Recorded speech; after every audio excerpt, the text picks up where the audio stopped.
Kembali di Prime Show with Ira Kusno dan saya masih bersama Rahayu Saraswati atau Sarah, calon wakil wali kota Tangerang Selatan. Mbak Sarah, tadi sebelum kita jeda, saya pasang beberapa foto ketika berolahraga dengan menggunakan celana pendek begitu, dan ini sempat memicu. Ya, sempat memicu kontroversi begitu ya di Twitter, walaupun kemudian tidak dinyatakan secara spesifik kepada Anda begitu, tapi kemudian Anda mengungkapkan kemarahan lewat Twitter dan menganggap ini adalah sebuah pelecehan begitu. Walaupun kemudian Twitternya ini nanti dihapus kemudian ya, tapi Anda sempat membuat thread begitu utas, tapi tidak melaporkan ke polisi. Alasannya apa ya? Alasan yang mananya dulu? Untuk tidak melaporkan ke polisi. Saya masih mempertimbangkan, belum saya ambil keputusan. Oke, karena sudah dihapus atau apa? Karena di dalam utas Anda disebutkan bahwa sebenarnya tanpa harus disebutkan spesifik ini ditujukan kepada seorang Rahayu Saraswati yang calon wakil wali kota Tangsel, tapi untuk perempuan ini juga sebuah pelecehan begitu. Oke. Saya sebenarnya menjawabnya itu bukan terhadap tweetan itu, tetapi ya sekali lagi saya juga sudah memberikan pernyataan lengkap lewat Facebook saya, yang itu bisa dibaca, dan saya jelaskan bahwa saya tidak memegang Twitter secara pribadi. Dan memang tim saya itu mengenal betul perjuangan saya untuk melawan kekerasan dan pelecehan seksual, dan salah satunya adalah melalui RUU penghapusan kekerasan seksual selama saya waktu kemarin di DPR RI. Jadi waktu itu mereka merespon kepada orang yang menanyakan tanggapan tentang pelecehan seksual. Jadi bukan kepada tweet-tweet tersebut langsung. Nah, tentunya mereka menyatakan bahwa pelecehan seksual itu hanya dilakukan oleh orang-orang yang tentunya pemikirannya itu ya sangat dangkal. Mereka katakan kata-kata yang digunakan itu adalah berjiwa kerdil dan pengecut karena mengobjektifikasi perempuan. Oke, artinya kalau sekarang dari Mbak Sarah sendiri masih berpikir-pikir apakah akan lanjut ke ranah hukum atau tidak. Jadi masih pada tahap itu ya? Ya, Oke. Karena tentunya ini tidak bisa dianggap enteng, karena yang akhirnya marah itu kan justru bukan saya, karena kalau misalkan saya katakan juga di pernyataan saya bahwa ini hanya representasi miniatur dari kekerasan dan pelecehan seksual yang terjadi di seluruh Indonesia kepada ratusan perempuan. Justru karena hal itu saya juga harus hati-hati, karena jangan sampai nanti dianggap bahwa saya tidak merepresentasikan suara mereka yang selama ini mengalami pelecehan seksual. Atau sebaliknya Mbak Sarah, bahwa kemudian isu ini dipakai untuk menaikkan elektabilitas kemudian di Tangsel sendiri. Oleh siapa? Iya, oleh Mbak Sarah. Jadi artinya kemudian ketika dilihat bahwa isu ini ternyata juga...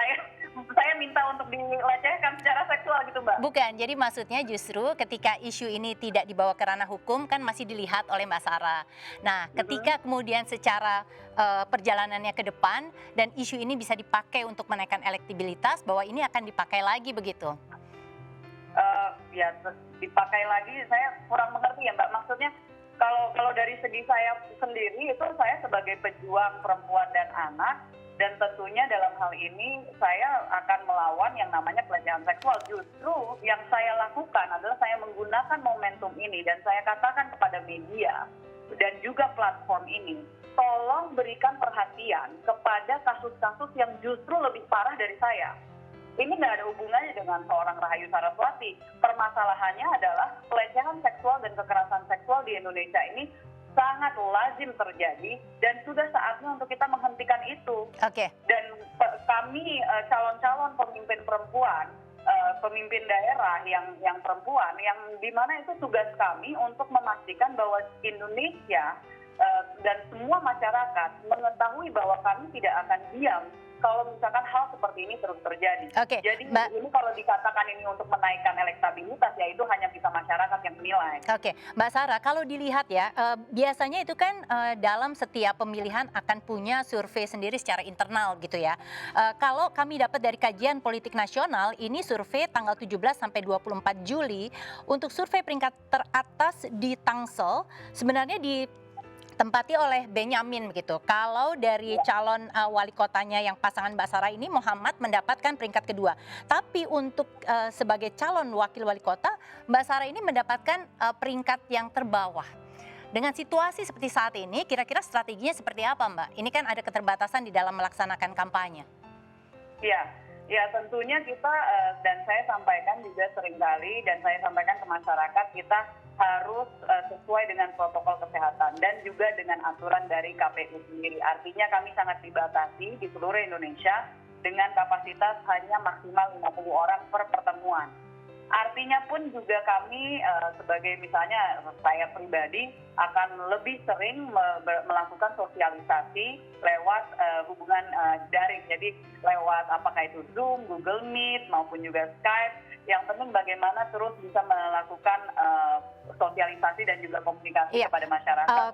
Mbak Sarah sebagian Mbak Sarah sebagian calon ini mengatakan kampanye virtual ini tidak cukup kuat untuk meraup dukungan begitu, apalagi kalau misalnya masih minim elektabilitasnya seperti kasusnya Mbak Sarah. KPU sendiri ini memperbolehkan pelaksanaan kampanye dengan bahkan menggelar konser musik. Kira-kira Mbak Sarah mau pakai nggak itu cara tersebut? Kalau dengan cara virtual mungkin nggak masalah, tapi kalau misalkan live ya harus dengan kedisiplinan tinggi. Artinya saya juga baru aja menyampaikan bahwa harus dengan cara misalnya ruang terbuka dan dibatasi sekali jumlah yang memang hadir secara fisik misalnya. Tapi saya tidak setuju kalau misalkan itu bebas karena tentunya itu akan keselamatan masyarakat itu nomor satu, Mbak Ira. Iya. Rahayu Saraswati, calon wakil wali kota Tangerang Selatan. Selamat malam, terima kasih sudah bergabung bersama kami. Terima kasih. Selama 3 hari pendaftaran calon kepala daerah, banyak yang tidak patuhi protokol kesehatan. Yang terburuk adalah ada bakal calon kepala daerah yang sudah dinyatakan positif COVID-19 pun ikut hadir. Masih banyak pelanggaran protokol yang dilakukan oleh bakal pasangan calon. Misalnya masih ada deklarasi bakal pasangan calon pilkada yang menggelar konser yang dihadiri oleh ribuan dan mengundang kerumunan, menghadirkan massa. Hal seperti ini saya kira harus menjadi perhatian kita.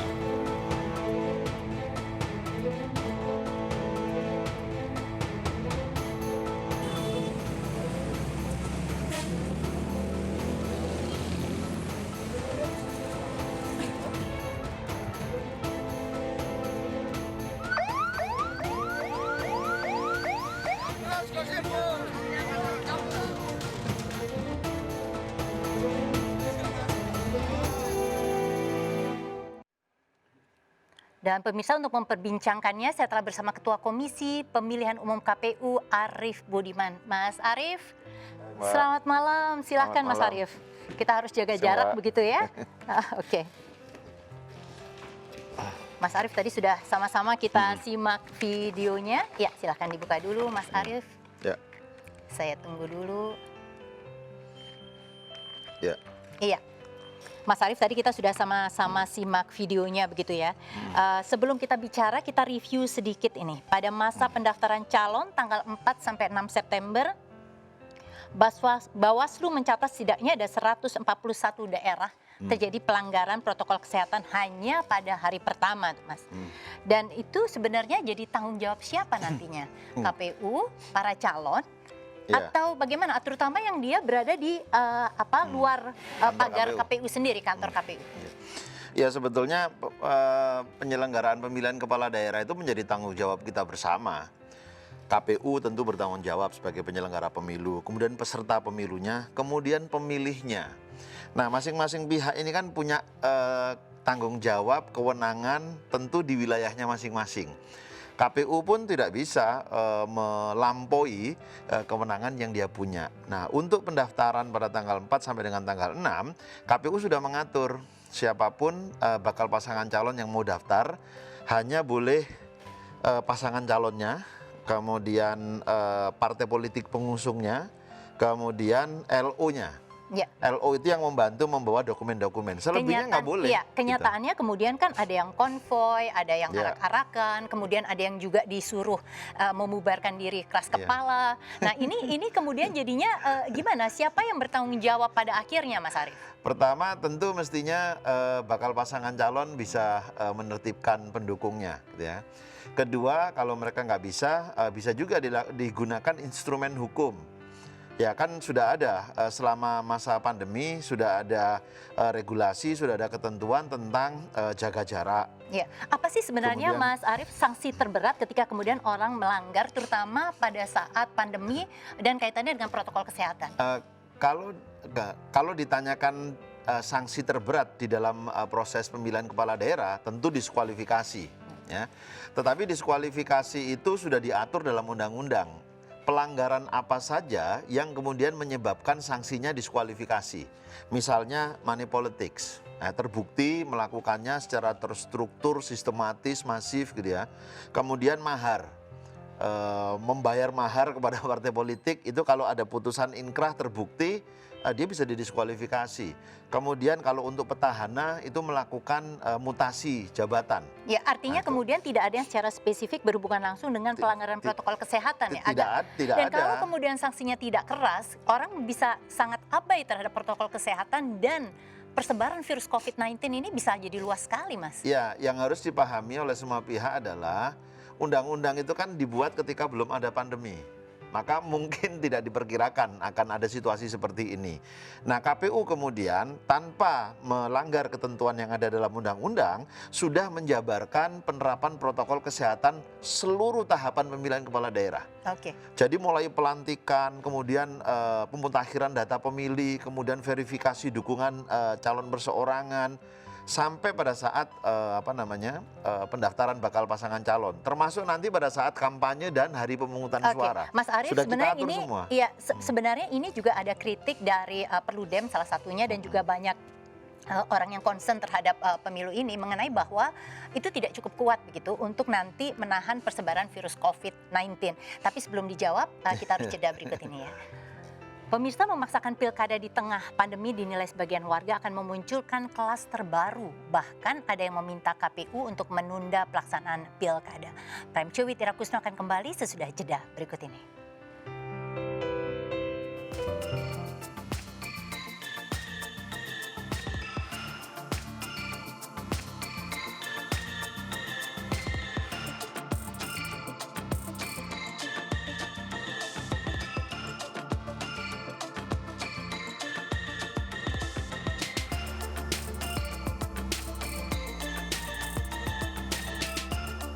Kemarin Pak Ketua KPU, Pak Arief Budiman di depan Presiden dalam rapat sekitar pukul 11, pukul 11 itu melaporkan pada saat itu ada calon yang terinfeksi COVID 37 orang. Itu tadi jam 1 laporannya bertambah menjadi 46 orang.